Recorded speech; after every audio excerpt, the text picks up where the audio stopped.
Subscribe now. നമസ്കാരം, എല്ലാവർക്കും PSC വാറിലേക്ക് സ്വാഗതം. ഈ വീഡിയോയിൽ നമ്മൾ ചർച്ച ചെയ്യുന്നത് കേരള നിയമസഭ എന്ന ടോപ്പിക്കാണ്. ഈ ടോപ്പിക്കിൽ നിന്നും PSC നിരന്തരം ആവർത്തിക്കുന്ന ഇമ്പോർട്ടൻ്റ് ആയിട്ടുള്ള ക്വസ്റ്റ്യൻസ് ആണ് ഡിസ്കസ് ചെയ്യുന്നത്. അപ്പം ഏതൊക്കെയാണെന്ന് നോക്കാം. കേരള നിയമസഭയിലെ ആദ്യ ദമ്പതിമാർ TV തോമസ്, KR ഗൗരിയമ്മ. 15ാം നിയമസഭയുടെ ആദ്യ നയപ്രഖ്യാപനം നടത്തുന്ന ഗവർണർ ആരിഫ് മുഹമ്മദ് ഖാൻ. സംസ്ഥാനത്തിലെ അഡ്വക്കേറ്റ് ജനറലിനെ നിയമിക്കുന്നത് ഗവർണർ. SNDP യോഗം ജനറൽ സെക്രട്ടറി, കേരള മുഖ്യമന്ത്രി എന്നീ പദവികൾ വഹിച്ച ഏക വ്യക്തി R. ശങ്കർ. രാജ്യസഭാ അംഗമായിരിക്കെ കേരള മുഖ്യമന്ത്രിയായ രണ്ടാമത്തെ വ്യക്തി AK ആന്റണി. HG വെൽസിന്റെ ലോകചരിത്ര സംഗ്രഹം പരിഭാഷപ്പെടുത്തിയ മുഖ്യമന്ത്രി C. അച്യുതമേനോൻ. ഒന്നാം EMS മന്ത്രിസഭയിലെ അംഗങ്ങളിൽ പിന്നീട് കേരള മുഖ്യമന്ത്രിയായ ഏക വ്യക്തി C. അച്യുതമേനോൻ. രാജിവെച്ച ആദ്യ കേരള നിയമസഭാ സ്പീക്കർ CH മുഹമ്മദ് കോയ. തിരുവനന്തപുരത്തെ സെൻട്രൽ സ്റ്റേഡിയത്തിൽ വെച്ച് സത്യപ്രതിജ്ഞ ചെയ്ത ആദ്യ കേരള മുഖ്യമന്ത്രിയായി അധികാരമേറ്റ നേതാവ് VS അച്യുതാനന്ദൻ. V. വിശ്വനാഥൻ കേരള ഗവർണറായ കാലഘട്ടം 1967 മുതൽ 1973 വരെ. അടുത്തത്, ഒരേ നിയമസഭയിൽ മന്ത്രിയും മുഖ്യമന്ത്രിയും പ്രതിപക്ഷ നേതാവുമായിരുന്ന വ്യക്തി PK വാസുദേവൻ നായർ. 1978 മുതൽ 79 വരെയുള്ള കാലഘട്ടം. പുതിയ നിയമസഭാ മന്ദിരത്തിന്റെ ഉദ്ഘാടനം നിർവഹിച്ച പ്രസിഡന്റ് KR നാരായണൻ.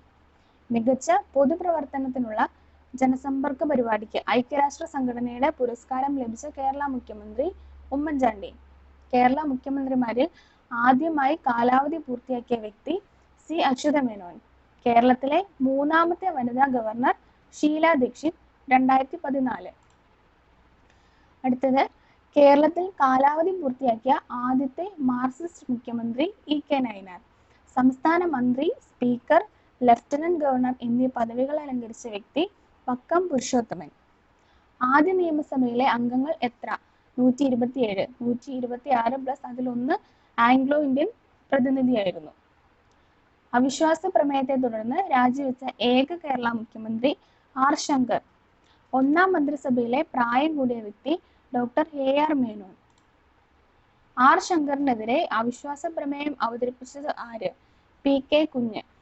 കേരള ഗവർണറായ ശേഷം രാഷ്ട്രപതിയായ വ്യക്തി VV ഗിരി. കയ്യൂർ, മൊറാഴ സമരങ്ങളിൽ പങ്കെടുത്ത കേരള മുഖ്യമന്ത്രി EK നയനാർ. കൊച്ചി ശാസ്ത്ര സാങ്കേതിക യൂണിവേഴ്സിറ്റിയിലെ ആദ്യത്തെ വൈസ് ചാൻസലർ ജോസഫ് മുണ്ടശ്ശേരി. കേരള നിയമസഭാ തെരഞ്ഞെടുപ്പിൽ ആദ്യമായി VVPAT ഉപയോഗിച്ച വർഷം 2016. പ്രഥമ ലോക കേരള സഭയുടെ വേദി തിരുവനന്തപുരം. 2018 ജനുവരി 12 ഉദ്ഘാടനം ചെയ്തു പിണറായി വിജയനായിരുന്നു. കേരളത്തിലെ നിയമസഭയിൽ കൂടുതൽ കാലം അംഗമായിരുന്ന ആംഗ്ലോ ഇന്ത്യൻ പ്രതിനിധി സ്റ്റീഫൻ പാദുവ. കിസാൻ പാഠപുസ്തകം, കേരളം പ്രശ്നങ്ങളും സാധ്യതകളും എന്നീ കൃതികൾ രചിച്ചത് C. അച്യുതമേനോൻ.